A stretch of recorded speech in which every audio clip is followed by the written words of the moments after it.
On a l'habitude des superbes photos partagées par les agences spatiales, n'est-ce pas? Les nébuleuses ultra colorées, les galaxies lointaines, c'est magnifique. Mais aujourd'hui, on va s'intéresser à ce qui n'aurait jamais dû fuiter. On va examiner ensemble 5 dossiers, 5 anomalies spatiales brutes et non censurées qui franchement remettent en question tout ce qu'on croyait savoir sur notre place dans l'univers. Restez bien attentifs jusqu'au numéro 1, parce que ça concerne une image capturée par le télescope spatial James Webb, qui a littéralement terrifié les astronomes eux-mêmes. Un petit avertissement d'abord. Ce qu'on va voir aujourd'hui, ce ne sont pas des images lissées pour le grand public.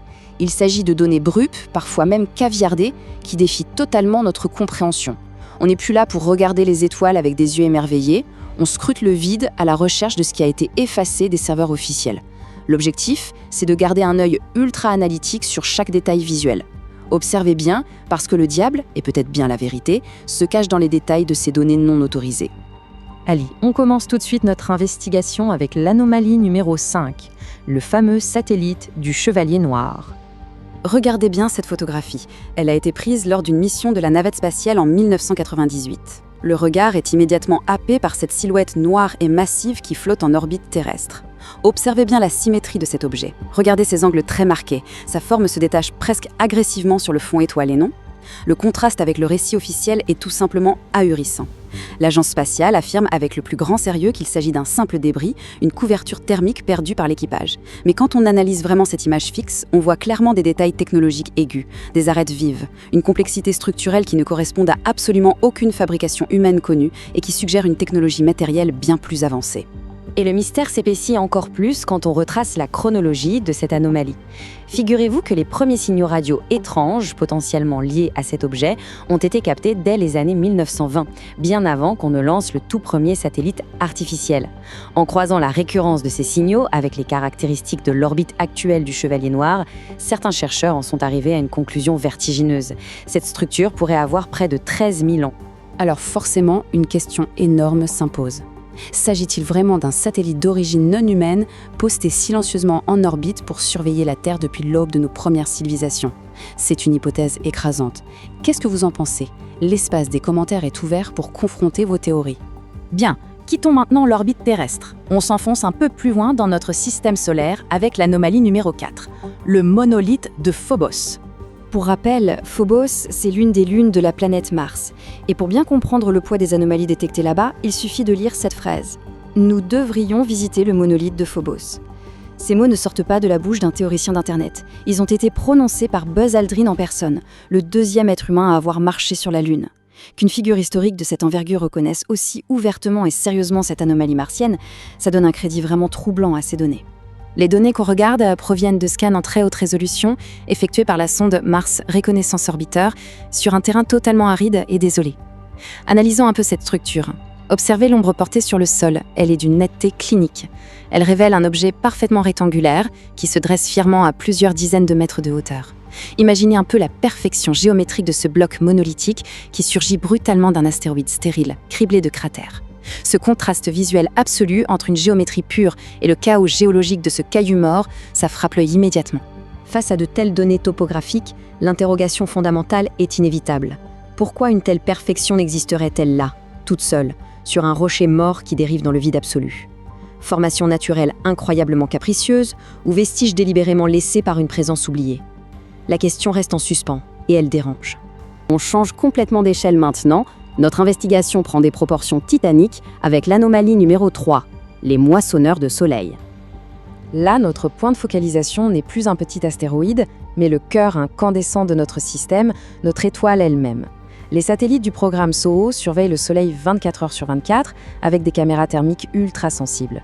Officiellement, ces anomalies visuelles sont vite classées par les agences comme de simples pixels morts ou des comètes qui se désintègrent. D'accord, mais regardez l'image de plus près. La symétrie indéniable de ces objets saute aux yeux. On a affaire à des structures solides avec des contours hyper bien définis. Comment de simples bugs numériques pourraient-ils imiter la trajectoire de masse colossale capable de résister à la couronne solaire et à des températures de plusieurs millions de degrés? C'est absurde. Les séquences vidéo divulguées nous montrent une mécanique super précise. Étape 1, l'objet colossal, dont la taille est souvent estimée à celle d'une planète entière, s'approche de la surface bouillonnante du Soleil. Étape 2, une sorte d'interaction physique secret. On voit un filament thermique qui connecte l'objet à l'étoile, ce qui suggère un siphonnage massif d'énergie. Et enfin, étape 3, l'objet rompt le lien et quitte la zone à une vitesse fulgurante et totalement anormale pour un corps céleste. Ce processus soulève une hypothèse qui donne le vertige. Est-ce que des machines gigantesques de la taille d'une planète sont littéralement en train d'exploiter notre propre Soleil ? Il se pourrait bien que notre système solaire soit le théâtre silencieux d'une extraction de ressources à l'échelle cosmique, menée par des entités dont la technologie nous dépasse complètement. Revenons un peu plus près de la Terre maintenant avec l'anomalie numéro 2, la Cité de Verre. Cette fuite en particulier provient du traitement moderne d'archives photographiques des toutes premières missions lunaires Apollo, des données passées au crible et rehaussées par de puissants algorithmes récents. Et le résultat révèle clairement ce que l'œil nu n'était pas censé voir. En regardant attentivement ces zones spécifiques, on distingue des structures qui ressemblent à des tours translucides s'élevant à plusieurs kilomètres au-dessus de la poussière lunaire, des véritables vestiges d'une ancienne colonie. Mais le plus troublant analytiquement, c'est l'altération visible sur les pellicules d'origine. Observez ces carrés de flou photographique et ces zones d'une luminosité extrême et artificielle. Ces manipulations, c'est ni plus ni moins qu'une véritable censure manuelle, un gros coup de blanco cosmique appliqué exprès pour occulter ces flèches de cristal. Face à une manipulation visuelle aussi flagrante, on est en droit de se poser la question. Les autorités ont-elles délibérément dissimulé, à grands coups de pinceau noir et de flou artificiel, les vestiges d'une ancienne civilisation située à seulement 3 jours de vol de chez nous ? Il est vraiment temps d'évaluer l'authenticité de ces altérations avec une immense rigueur. Et nous voici enfin arrivés au sommet absolu de cette investigation. L'anomalie numéro 1, de loin la plus redoutée, le mystère du télescope James Webb. En 2024, le télescope spatial le plus sophistiqué de notre histoire a pointé ses capteurs vers une zone prétendument vide de l'espace profond. La donnée brute qui en est ressortie n'a pas seulement surpris la communauté scientifique, elle l'a glacée d'effroi. Regardez cette image. L'analyse visuelle de cette immense structure géométrique en forme de grille lumineuse défie totalement la raison. Ce n'est pas un système stellaire, ce n'est pas un amas de galaxies, ces dimensions sont juste terrifiantes. Elles s'étendraient sur plusieurs dizaines d'années-lumière. Instantanément, la théorie d'une mégastructure artificielle, comme une sphère de Dyson, s'est imposée. Et vous voulez la preuve formelle que cette découverte dérangeait ? Le fichier image originel a été purgé et définitivement supprimé des serveurs publics de l'ESA en moins d'1 heure chrono. Pour mesurer pleinement la folie de cette donnée, on doit faire un petit détour par l'échelle de Kardashev et la définition d'une civilisation de type 3. En gros, c'est une société à l'évolution technologique absolue, capable de manipuler et d'exploiter les ressources énergétiques d'une galaxie tout entière. Construire un réseau géométrique immense pour capturer l'énergie de multiples étoiles, c'est très exactement le type d'ingénierie que produirait une civilisation de ce calibre. La symétrie parfaite de cette grille spatiale, aujourd'hui disparue des radars officiels, fait froid dans le dos. Est-ce qu'on est en train d'observer la signature architecturale incontestable d'une entité de type 3 en plein ouvrage interstellaire ? L'échelle inimaginable d'un tel projet rend notre petit monde incroyablement vulnérable et, soyons honnêtes, insignifiant. Au final, quand on compile toutes ces données fuitées, on converge vers une analyse super troublante. La conception familière d'un univers vide, silencieux, qui n'attend que nous pour être exploré, ce n'est peut-être qu'une illusion soigneusement entretenue. Face à ces architectures géométriques impossibles, à ces engins colossaux qui siphonnent le Soleil, il devient rationnel d'envisager cette réalité.